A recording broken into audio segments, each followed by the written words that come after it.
Bonjour, bienvenue sur ma chaîne Sasob. Je m'appelle Sarah. Aujourd'hui, je vais vous montrer les différentes pièces d'une machine à coudre et le fonctionnement en général pour les débutants. Donc, toutes les machines à coudre sont sensiblement faites pareil. Donc, le principe est le même pour la plupart des machines à coudre.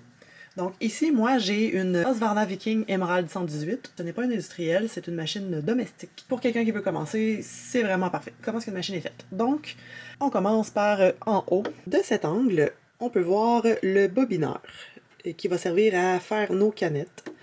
Ensuite, on a le porte-bobine et le capuchon de bobine qui sert à empêcher la bobine de sortir lorsqu'on coupe. On a une poignée, pas tout le temps, mais moi j'en ai une. On a un guide-fil, donc la bobine, normalement le fil part ici, il passe dans le guide-bobine, le guide-fil, excusez-moi. On a un autre guide-fil pour l'embobineur. On a le remonteur de fil. Ici, on a la tension. En général, on touche jamais à la tension lorsqu'elle est bonne et que la machine va bien. On touche pas à la tension. Sur le côté de la machine, c'est très simple. On a le volant qui sert à monter et descendre l'aiguille. Le bouton interrupteur, on-off. Et puis le fil de la pédale à machine à coudre et le fil d'alimentation. Donc, de face. Ici, on a la largeur du point. Donc, lorsqu'on coupe au mode zigzag, au point zigzag, ça va déterminer la largeur du point de notre zigzag. Ensuite, on a les différents points. Numéro 1, on a le point régulier en ligne droite. Numéro 2, on a le zigzag. Encore un zigzag, mais celui-là est fait plus large. Tout dépendamment des machines, vous n'aurez pas les mêmes points. Ici, on a la longueur des points. Donc, à 0, en fait, la machine n'avancera pas. L'aiguille va toujours remonter et redescendre à la même place. Donc, on va faire une accumulation de fils. Au point 1, c'est 1 mm. Donc, les points vont être espacés de 1 mm. 1.5, 2, 2.5. À 2.5, je dirais que c'est un point régulier. À 3, on peut surpiquer à 3. Donc, le point va être de 3 mm de long. Et normalement, le point 4, on l'utilise vraiment pour assembler des vêtements au point long dans le but d'un essayage et d'ajuster un patron. Et puis, le point long, c'est moins solide. Donc, c'est plus facile à défaire pour reprendre la couture ou une pince ou pour les essayages. On a le bouton marche arrière. Donc, normalement, on s'en sert pour faire des points d'arrêt. Ici, j'ai le bouton pour descendre mon aiguille. Donc, la descendre et la relever. C'est pas toutes les machines qui l'ont. Il y en a qu'il va falloir le descendre manuellement avec le volant et d'autres qui vont l'avoir. Ça veut pas dire que vous l'avez pas, que la machine n'est pas bonne. Ici, j'ai un enfileur. Donc, ça va aider à enfiler le fil dans le chat de l'aiguille. C'est très pratique. J'ai une plateforme qui est amovible. Dans la plateforme, on a un petit compartiment de rangement pour les pièces de rechange, les différents pieds, les tournevis, tout ce qu'on va se servir autour de la machine à coudre. Ça fait un petit rangement. On a la plaquette à aiguille. Ensuite, le pied.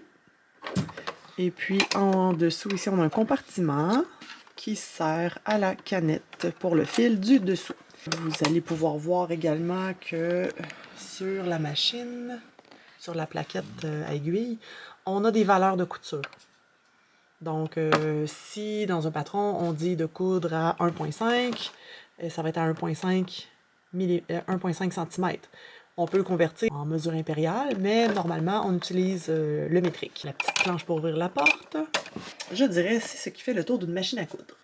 Je vais vous montrer comment embobiner une canette. En fait, pour faire une canette de fil, nous allons avoir besoin d'une bobine de fil et d'une canette vide.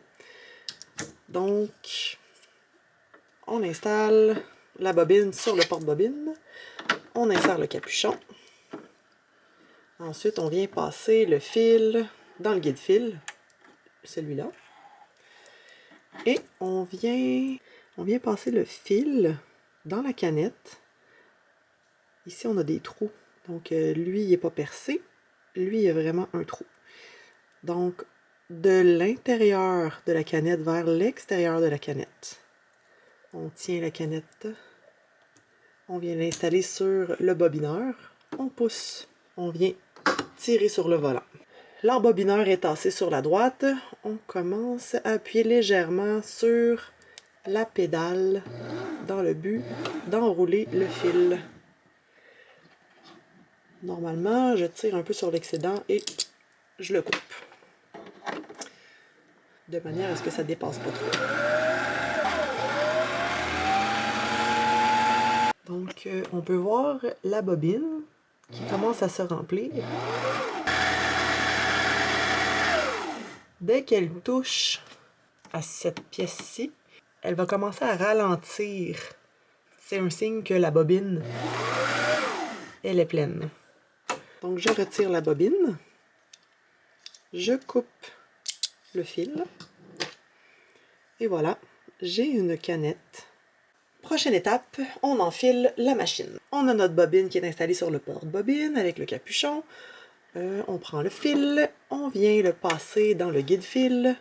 Ok, donc on a passé dans le guide-fil, on descend et on remonte. Et on vient passer le fil dans le remonte-fil. Donc, c'est important que le fil soit bien en place. Ici. On redescend le fil. On vient passer le fil dans le petit crochet, ici. Et normalement, on vient enfiler dans l'aiguille. Voilà. Ceux qui ont un enfileur. Donc ici, on peut voir que lorsque je descends l'enfileur, il y a un petit crochet qui sort du chat de mon aiguille. Et c'est dans ce petit crochet-là que mon fil doit passer. Et voilà, on n'a qu'à tirer. Ensuite, pour la canette, nous allons ouvrir la petite porte. Dans l'endroit pour mettre la canette, il y a une petite flèche normalement, à quelque part, qui nous dit dans quel sens mettre la canette. Donc là, le fil, il doit passer, arriver d'ici et changer de sens. Donc, si on place la canette dans ce sens-là, il n'y aura pas assez de tension sur la canette, puis ça ne fera pas une belle couture. Donc, c'est important de placer la canette dans un sens où il va y avoir de la résistance, comme ça. Comme là, ici, elle ne sera pas portée à débobiner toute seule. Une fois la canette en place, il ne nous reste qu'à descendre l'aiguille et la remonter et tirer sur le fil du haut pour faire remonter le fil de la canette. On passe les deux fils en dessous du pied. Normalement, je coupe toujours mes fils pour ne pas en laisser trop long, pas trop d'excédent.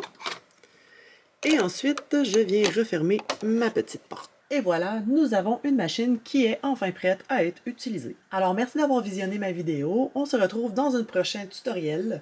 Si la vidéo vous a été utile, mettez un pouce bleu. N'hésitez pas à vous abonner. Bonne couture!